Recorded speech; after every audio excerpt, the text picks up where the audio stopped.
Hello, bonjour. Alors, donc nous voici pour ce live 149. J'ai mes filles derrière moi, donc il y a un petit peu de bruit de fond. C'est ok, c'est la vie, c'est le week-end. Donc voilà, il y a un peu de bruit derrière moi, c'est normal. C'est les enfants. Alors, si tu passes dans le coin, que tu vois ce live, n'hésite pas à me faire un petit coucou, que je sache qui est là, qui voit, qui regarde. Et surtout, quand vous voyez en replay, n'hésitez pas à mettre un petit message, à commenter, mettre un petit hashtag replay. Pour info, les lives vont bientôt passer, je pense, complètement sur le groupe. Je ferai les lives exclusivement sur mon groupe. Donc, le groupe Nouveau Regard sur ma parentalité, en tout cas sur Facebook et sur Instagram, toujours sur ma page. Donc, n'hésitez pas, si vous n'y êtes pas encore, à rejoindre le groupe si vous êtes intéressé par les lives. Voilà, si vous vous sentez concerné par mon message, si ça vous parle. Parce que j'ai envie de faire quelque chose d'un peu plus cocooning, donc, et puis de prendre plus soin de ce groupe-là. Donc voilà, j'ai pas encore fixé la date parce que je sais que j'ai des lives avec invités de prévus, donc je vais voir. Je pense courant juin, je passerai sur le groupe. Et donc aujourd'hui, j'avais envie de vous parler du pouvoir de l'écoute. Parce que la dernière fois, j'ai été interviewée, on m'a interviewée pour Christelle, que j'avais interviewée moi-même on avait parlé des étapes pour devenir indépendant financièrement. Et là, du coup, elle m'a interviewée pour parler de la parentalité, de ma vie d'entrepreneur. Elle me demandait quelles étaient les qualités d'un coach parental. Et je pense que la qualité la plus importante, c'est l'écoute.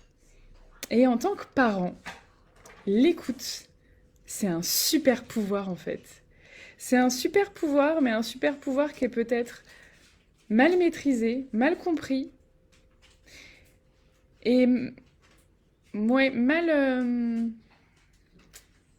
En fait, on ne sait pas vraiment bien écouter. Parce que quand nos enfants ils viennent nous voir en nous disant qu'ils ont eu un souci, qu'ils ont une difficulté, qu'ils sont tristes, il y a une partie de nous qui a envie de résoudre leurs problèmes le plus vite possible. Donc ce qui se passe, c'est que on n'est pas dans l'écoute, on est dans la résolution de leurs problèmes. On est en train de trouver, de chercher des solutions pour les aider, pour les accompagner. Ok. Mais ce qui va vraiment être intéressant dans l'écoute, ce qui va permettre énormément de choses, c'est juste d'écouter.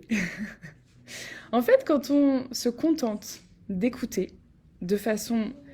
On appelle ça l'écoute active, c'est-à-dire je suis pas juste une oreille... Un papillon, il est pour toi. Merci ma chérie, tu m'as fait un papillon? Super. Maman, je te dis comment il est déplié comme ça. Et du coup, après... Est-ce que tu pourrais lui mettre des couleurs, s'il te plaît? Ça te dit de lui mettre des couleurs? Non, c'est Non. toi qui les mets. C'est moi qui les mettrai, d'accord. Ok, merci. Et donc, l'écoute. En fait, on a tendance à écouter parfois d'une oreille distraite, c'est-à-dire qu'on écoute sans être vraiment présent. C'est toi. Merci chérie. Tu me montreras après ce que c'est quand j'aurai fini? Maman, ça c'est un sapin dans un bois entouré de terre. Ça, c'est un sapin dans un pot entouré de terre. D'accord. Ok. Et ça... Chérie, je finis mon live et puis après on discute de tout ça? Ça c'est un Mais triangle. ça, c'est un triangle, c'est vrai. Et ça c'est un coquillage. Et ça, c'est un coquillage, waouh! Je n'avais pas vu ça. Et donc, oui, j'ai des enfants pour de vrai, c'est fou ça! Et ils viennent de façon libre et spontanée. Donc, je suis d'humeur taquine, je suis très très bonne humeur, j'ai une énergie au top ces derniers temps, c'est un truc de dingue. Sans aucune raison extérieure, mais voilà. À force de travailler sur mon état d'esprit et sur le fait de voir les choses en positif, j'ai la patate. Et ça c'est des trésors. Et donc, l'écoute. Ce qui se passe, c'est que souvent, on a tendance à écouter d'une oreille pas très attentive. C'est-à-dire, on est là, oui, oui, je t'écoute. Alors que ce soit avec nos amis, avec notre conjoint, avec nos enfants, parfois on n'écoute pas vraiment. On est dans nos pensées, on est en train de réfléchir à autre chose. Donc on n'est déjà pas très concentré. Donc la première chose, c'est d'être vraiment concentré sur ce que dit l'autre, ce que vit l'autre. Et c'est pas quelque chose qu'on fait tout le temps. On ne peut pas être tout le temps dans une écoute vraiment active et vraiment complète, parce qu'il se passe aussi des trucs dans notre vie et que parfois on a l'esprit ailleurs. Mais d'avoir ces moments où on se montre pleinement disponible, où on est vraiment à l'écoute, ça va permettre d'ouvrir une porte, d'ouvrir un espace où notre enfant, il va pouvoir vraiment se confier, il va pouvoir vraiment aller dire des choses qu'il ne nous dirait pas comme ça en passant. Des choses un peu plus profondes, un peu plus importantes. C'est un panneau. C'est un panneau, oui, je vois bien que c'est un panneau. Des choses plus importantes qui le travaillent éventuellement, et c'est ce que j'ai vécu ces derniers jours en fait, avec mes propres enfants. Et ça a été vraiment libérateur. En fait, pour être vraiment dans une posture d'écoute, donc la première chose, je disais, c'est d'être concentré sur l'autre et de rester dans notre posture d'écoute. Pardon. C'est-à-dire pas chercher à résoudre les problèmes, pas chercher à consoler, pas chercher à minimiser, pas chercher à faire la morale. Il y a... Alors je sais plus si c'est Thomas Gordon ou Marshall Rosenberg, j'ai des trucs qui volent chez moi, qui parle des obstacles à l'écoute, et j'avais écrit un article dessus. Et les filles, allez faire ça dans la chambre quand même. J'ai un match de catch à côté de moi, c'est...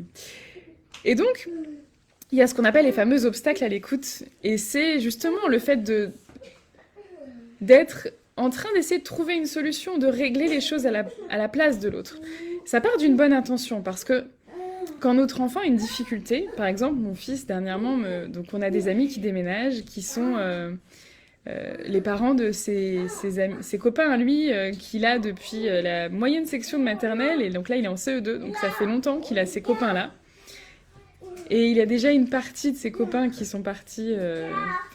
une de ses copines qui est partie il y a 2 ans. Et là, les 2 autres de sa team de choc déménagent. Donc, c'est un peu difficile pour lui. Et donc, il m'expliquait tout ça. Et bon, je ne vais pas rentrer dans les détails de son histoire, parce que c'est son histoire. Mais j'aurais pu...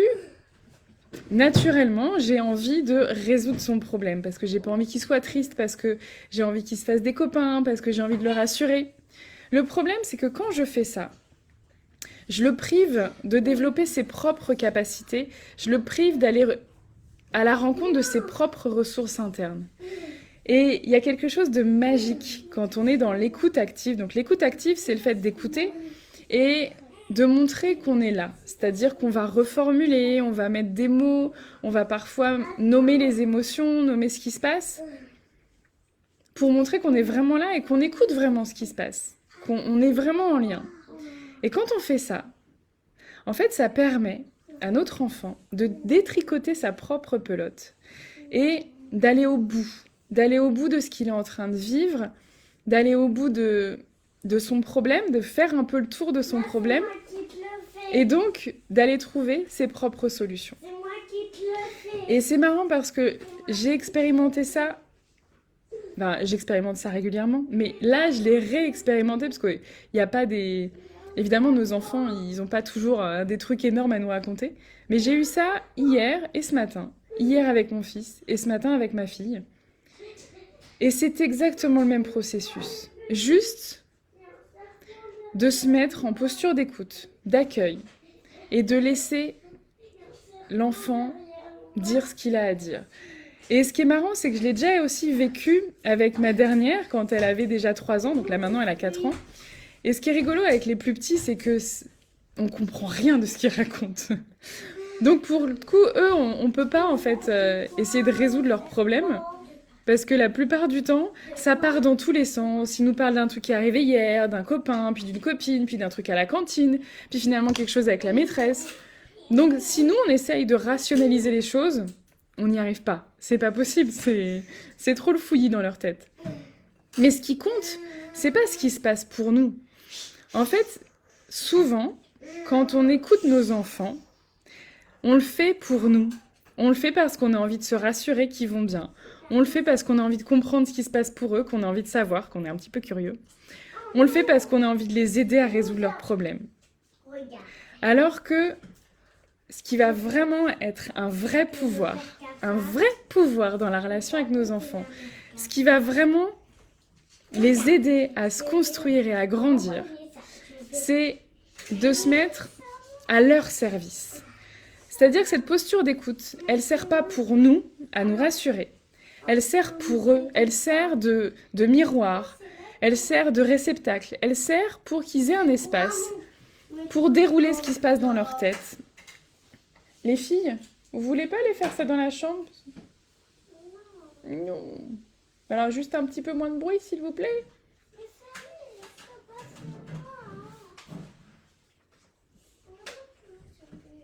Mais alors pourquoi Bon. tu ne fais pas? C'est la fête à la maison. Et en fait, quand on est vraiment dans cette posture d'écoute, ça permet vraiment à l'enfant d'aller Toi, t'étais la mère. au-delà, en fait, Je vais écrire d'aller tout. explorer sa situation jusqu'à trouver sa propre situation. Et on n'a même pas forcément besoin de lui poser des questions, juste le laisser faire, le laisser déverser, le laisser dire, le laisser explorer. Et là, vraiment, c'est magique. Et encore une fois, il n'y a pas besoin que nous, on comprenne tout. Il n'y a pas besoin que nous, on donne des solutions. Alors on peut parfois se sentir inutile, parce qu'on se dit oui, mais si je l'aide pas, si je lui donne pas des outils, si... Oui, mais c'est pas notre rôle en fait. Notre rôle, c'est pas de porter secours à nos enfants tout le temps. Notre rôle, c'est d'être à côté d'eux et de les accompagner pour qu'ils arrivent à développer leurs propres compétences. C'est important qu'ils arrivent à se rendre compte que eux, ils en sont capables. Ils sont capables de trouver des solutions à leurs problèmes. Ils sont capables de régler leur situation. Ils sont capables d'aller au-delà de leurs émotions. Ils ont besoin de nous, oui, mais à côté d'eux, à leur côté, pour les accompagner, pas pour choisir à leur place, pas pour trouver à leur place. À chaque fois que tu résous la solution à la place de quelqu'un d'autre, tu le prives de ses propres compétences. Et j'en reviens au métier de coach parce que c'est une des premières choses qu'on a appris dans la formation FIOSA et c'est vraiment le point d'ancrage hyper important dans mon boulot de tous les jours, c'est d'être justement ce support d'écoute. Alors évidemment, moi, dans ma posture de coach, je vais rajouter des éléments où je vais aller tirer un fil à droite à gauche qui va permettre d'aller encore plus en profondeur, d'aller encore plus loin, d'aller relier les points. Et c'est ça que j'adore en fait. Quand moi, j'écoute très très attentivement. Et après, je vais dire, tu m'as dit ça là, tu m'as dit ça là. Est-ce qu'il y a un lien? Tu m'as dit ce terme-là, qui correspond pas forcément à la situation. Qu'est-ce qu'il y a derrière? Et pour ça, ça nécessite vraiment d'être dans une posture d'écoute très très attentive, complètement tournée vers l'autre. Donc oui, mes compétences de coach, en fait, je les ai développées avec mes enfants. Et les compétences de maman, je les développe aussi en étant coach. Pour moi, c'est vraiment un lien entre les deux assez intense. Parce que je vis plein de choses dans les processus qui sont extrêmement ressemblants entre... évidemment, c'est pas la même relation quand même, hein, même si j'adore mes clientes. Ce ne sont pas mes enfants. Ce sont des adultes, elles sont responsables d'elles-mêmes et c'est hyper important pour moi de leur laisser cette puissance. Mais il y a plein de choses dans l'accompagnement justement, dans l'autonomie, dans le fait de pas être dans la surprotection, dans le fait de laisser les autres avoir leur propre pouvoir. C'est vraiment quelque chose que je trouve hyper important, à la fois dans mon rôle de maman et dans mon rôle de coach. J'espère que les bruits de fond ne vous gênent pas trop parce que j'ai donc ma fille de 4 ans qui est en train de lire un livre. Et après, en dernier, Bon, elle sait pas lire, donc c'est ça qui est rigolo. je suis à la dernière page. Bon, sur ce, je vais m'arrêter là pour aujourd'hui.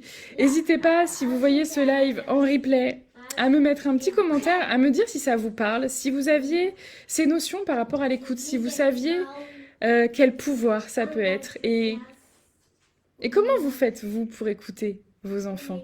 Est-ce que vous trouvez ces espaces, ces moments où vous êtes disponible pour eux, Mais de la glace.